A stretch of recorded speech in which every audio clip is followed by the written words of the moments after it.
Sir, आज एक बहुत बड़ी समस्या देखी जा रही है बच्चों में कि वो महाविद्यालयों में एडमिशन नहीं ले पा रहे हैं, नहीं लेना चाहते हैं। पढ़ाई के प्रति उनकी अरुचि पैदा हो रही है।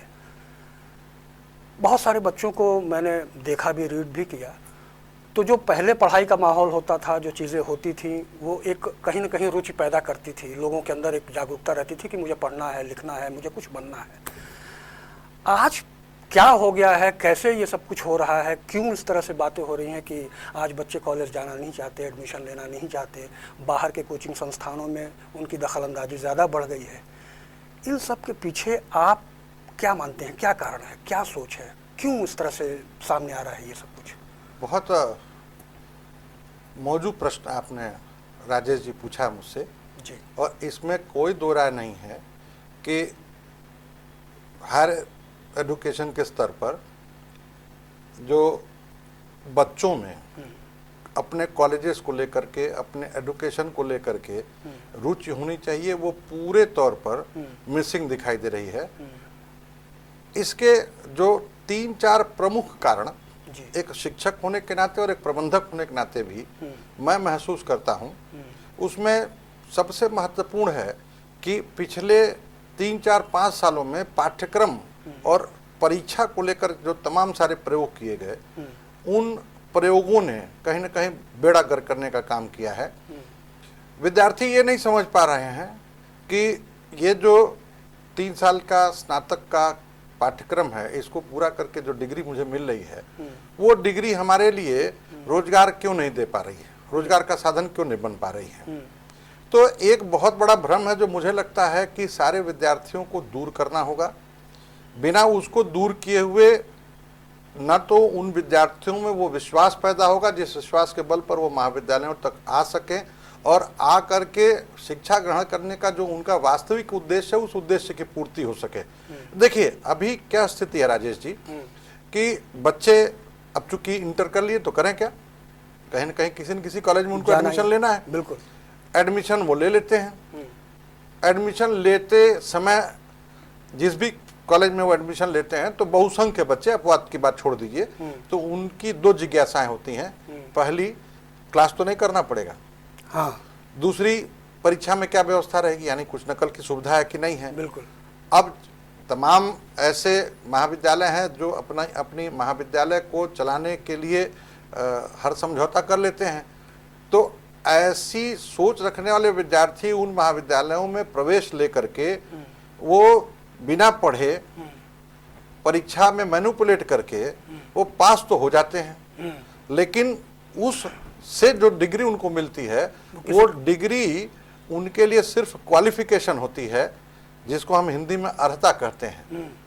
वो पात्रता के लायक नहीं होती। पात्रता उनके अंदर नहीं पैदा हो पाती है, क्योंकि पात्रता पैदा करने के लिए उन विद्यार्थियों के अंदर न तो महाविद्यालय आचार्यों की तरफ से कोई कोशिश होती है और न स्वयं जो हमारा विद्यार्थी है वो उस दिशा में अपनी कोई सोच बना पाता है।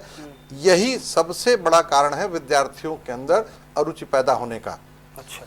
ज्यादातर बच्चों की समझ में यही है, जब हम बात करते हैं उनसे तो वो कहते हैं सर हम पढ़ते क्यों, पढ़ते हो तुम? तो हम पढ़ते इसलिए हैं क्योंकि सर पढ़ लिख लेंगे तो डिग्री हो जाएगी, हम परीक्षाओं में बैठ लेंगे, हम सरकारी नौकरियों में बैठ लेंगे।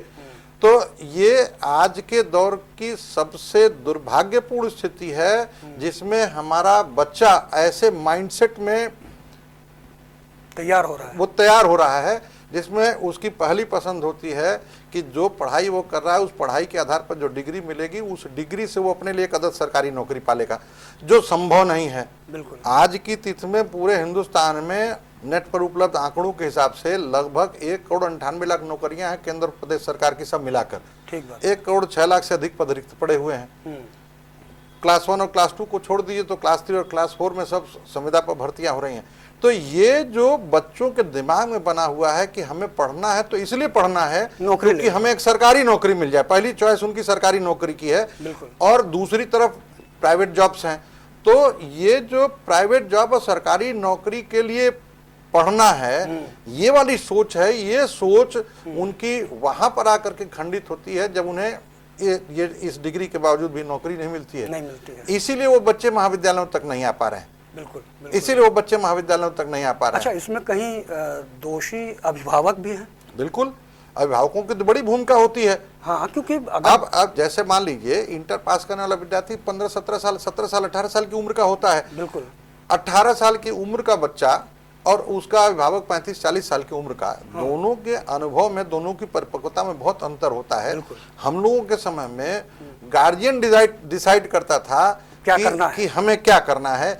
आज बच्चा डिसाइड करता है कि उसको क्या करना है। हाँ। और बच्चे के उस डिसीजन में, उस निर्णय में अभिभावक उसके दोस्त का इन्फ्लुएंस होता है, उसके अपनी रुचि का इन्फ्लुएंस होता है। और ज्यादातर बच्चे गलत निर्णय ले लेते हैं क्योंकि निर्णय लेने की क्षमता भी उनमें उस तरह से विकसित नहीं हुई होती है। कहीं ना कहीं एक सामाजिक रूप से आज ये है कि अभिभावक अपने आप को पीछे मानते हैं उन निर्णयों में। वो ये कहते हैं कि अच्छा, जो तुम्हारी इच्छा है वही करो, और शायद इस वजह से उनका भविष्य कुछ अधर में रहता है। नहीं, ये दरअसल क्या है, एक अज्ञानता की स्थिति है। ना अभिभावक जान रहा है कि इस दौर की संभावनाएं क्या क्या हैं, ना विद्यार्थी जान रहा है। जानकारी जो है वही जो परंपरा से चली हुई आ रही व्यवस्था है, वही सबके दिमाग में बैठा हुआ है। वही दिमाग में बैठी हुई है कि हमको एक नौकरी सरकारी मिल जाएगी, हम ये पढ़ लेंगे तो सरकारी नौकरी मिल जाएगी। अभी एक दिन मैं अपने कॉलेज में विद्यार्थियों से बातचीत कर रहा था, तो उसने बताया कि साहब वैकेंसियां निकलेंगी, मैं उसको भरूंगा। हालात ये है कि वैकेंसियां निकलने में 3 साल 4 साल का समय लग रहा है। वैकेंसियां निकल रही हैं, परीक्षा हो रही है, पेपर लीक हो जा रहा है, परिणाम बाधित हो जा रहा है, कहीं कोर्ट में चला जा रहा है। और 8-10 साल की जो उम्र होती है एक बच्चे की, जिसमें वो प्रतियोगी परीक्षाओं में बैठ करके अपने लिए रोजगार प्राप्त करता है, वो इसी में निकल जाती है और उनको रोजगार नहीं मिलता। मूलतः आवश्यकता इस बात की है कि हमारे विद्यार्थियों को अर्हता के साथ पात्रता की भी ट्रेनिंग दी जाए। ये डिग्रियां उनके लिए उनके रोजगार का साधन नहीं बन सकती हैं। ये डिग्रियां केवल उनके लिए क्वालिफिकेशन है। जैसे इंटर करने के लिए हाई स्कूल का होना जरूरी है, जैसे ग्रेजुएशन करने के लिए इंटर होना जरूरी है, पोस्ट ग्रेजुएशन करने के लिए ग्रेजुएट होना जरूरी है, ठीक उसी तरह से किसी सरकारी नौकरी में आवेदन करने के लिए ये सिर्फ उनके लिए एक क्वालिफिकेशन का काम करती है। एलिजिबिलिटी फिर भी मिसिंग है। तो ये पात्रता सबसे जरूरी है। जब तक कि प्रत्येक विद्यार्थी को पात्र नहीं बनाया जाएगा, अब वो पात्रता कई स्तर पर है। तो आप क्या मानते हैं कि आप चूंकि एक प्रबंधक हैं, उससे पहले आप स्वयं एक आचार्य भी हैं, आपने भी बच्चों को पढ़ाया है, देखा है, आज भी जानते हैं, आज भी चीज़ों को करीब से महसूस करते हैं, इसका निदान क्या है? देखिए, निदान इसका बहुत सरल है। हाँ मैं जब अध्ययन करता हूँ जी, बच्चों से पूछता हूँ, साहब बेरोजगारी बहुत है क्या? सारे बच्चे हाथ उठाकर बोलते हैं हाँ सर बेरोजगारी बहुत है। पर राजेश जी, मेरा मानना इससे बिल्कुल भिन्न है। संकट रोजगार का नहीं है, संकट आप में जो एम्प्लॉयमेंट स्किल्स हैं उनके अभाव का है। हमारा आज का बच्चा स्किल्ड नहीं बन पा रहा है। और जब तक कॉलेजेस में, यूनिवर्सिटीज में स्किल्ड बच्चे नहीं तैयार किए जाएंगे, और जब तक उन बच्चों का जो माइंडसेट है वो पूरा माइंडसेट बदल करके उनको सरकारी नौकरी और प्राइवेट नौकरी से बाहर निकाल कर सेल्फ एम्प्लॉयमेंट की तरफ उनको नहीं आगे प्रोत्साहित किया जाएगा, वो स्वयं के लिए रोजगार पैदा करें और अपने उस रोजगार से 10 और लोगों के रोजगार का साधन पैदा करें। इस ढंग की सोच बनानी पड़ेगी कॉलेजेस में, यूनिवर्सिटीज में, हमारे स्कूल्स में, ताकि बच्चे इस माइंडसेट से बाहर निकल करके आवे कि ये जो हम पढ़ाई कर रहे हैं, ये पढ़ाई हमारे लिए ये रोजगार का साधन है। नहीं मिलेगा रोजगार, और रोजगार का नहीं मिलना उनके लिए एक बड़ा फ्रस्ट्रेशन का कारण है, उनके लिए एक डिप्रेशन का कारण है।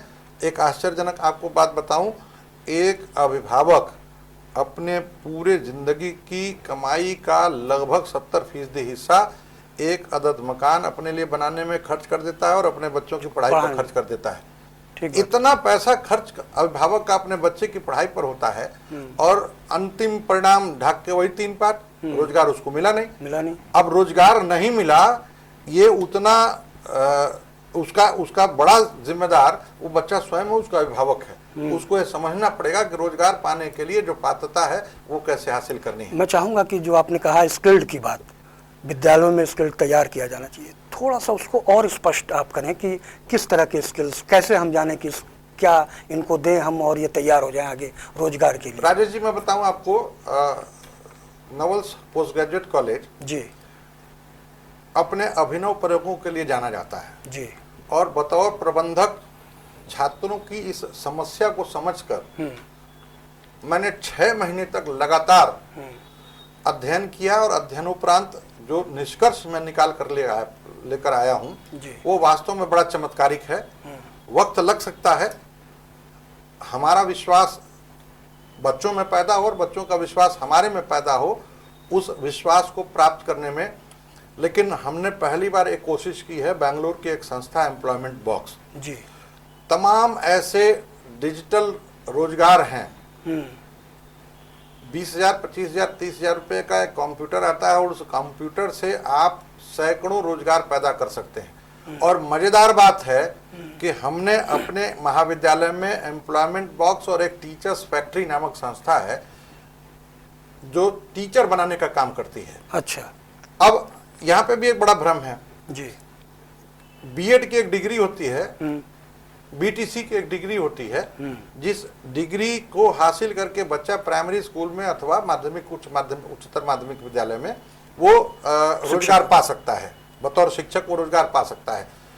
पर इनमें जो रोजगार की दृष्टि से शिक्षकों का समायोजन होना है संख्या की दृष्टि से, वो बहुत न्यून होता है। बड़ी संख्या में बच्चे बीएड करते हैं, तो उतनी बड़ी संख्या में बीएड किए हुए बच्चों का रोजगार की दृष्टि से इन सरकारी संस्थाओं में, एडेड कॉलेजेस में समायोजन संभव नहीं है। तो एक बड़ी संख्या जो उससे वंचित रह जाती है, उसका एक बड़ा कारण है क्योंकि जो दूसरा सेक्टर बचता है वो पब्लिक स्कूलों का सेक्टर बचता है, पब्लिक कॉलेजेस का सेक्टर बनता है। अब पब्लिक कॉलेजेस के उस सेक्टर में बीएड के पाठ्यक्रम में जो चीजें पढ़ाई जाती हैं उनसे भिन्न व्यवहारिक तमाम अन्य चीजें हैं जिनका अध्ययन कराया जाना चाहिए।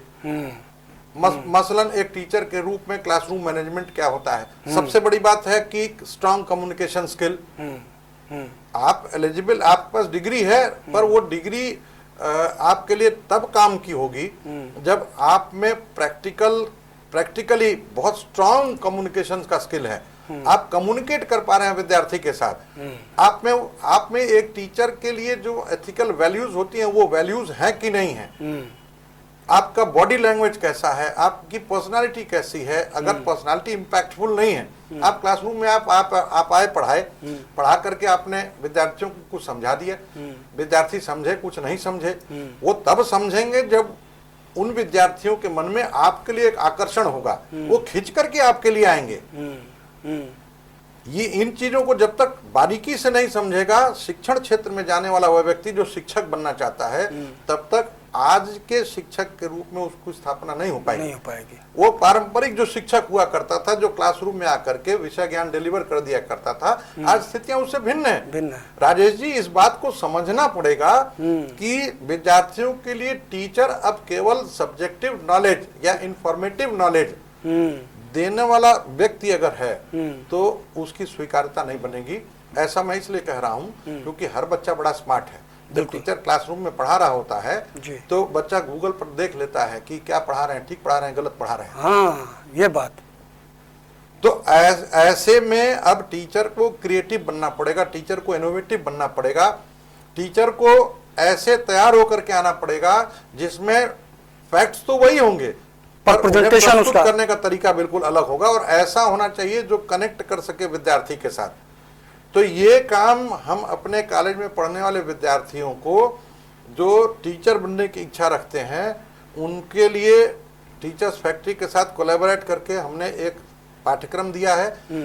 बीएड करने वाला विद्यार्थी हो या बिना बीएड करने वाला विद्यार्थी हो, यदि वो टीचर बनना चाहता है तो 3 महीने 6 महीने के जो उसके कोर्सेज हैं उन कोर्सेज को करके रोजगार की गारंटी ले रहा हूं मैं। कैंपस प्लेसमेंट के थ्रू उसमें जो प्रवेश लेने वाले बच्चे होंगे उन बच्चों को हम लोग प्लेसमेंट देंगे, किसी न किसी कॉलेज में प्लेसमेंट देंगे।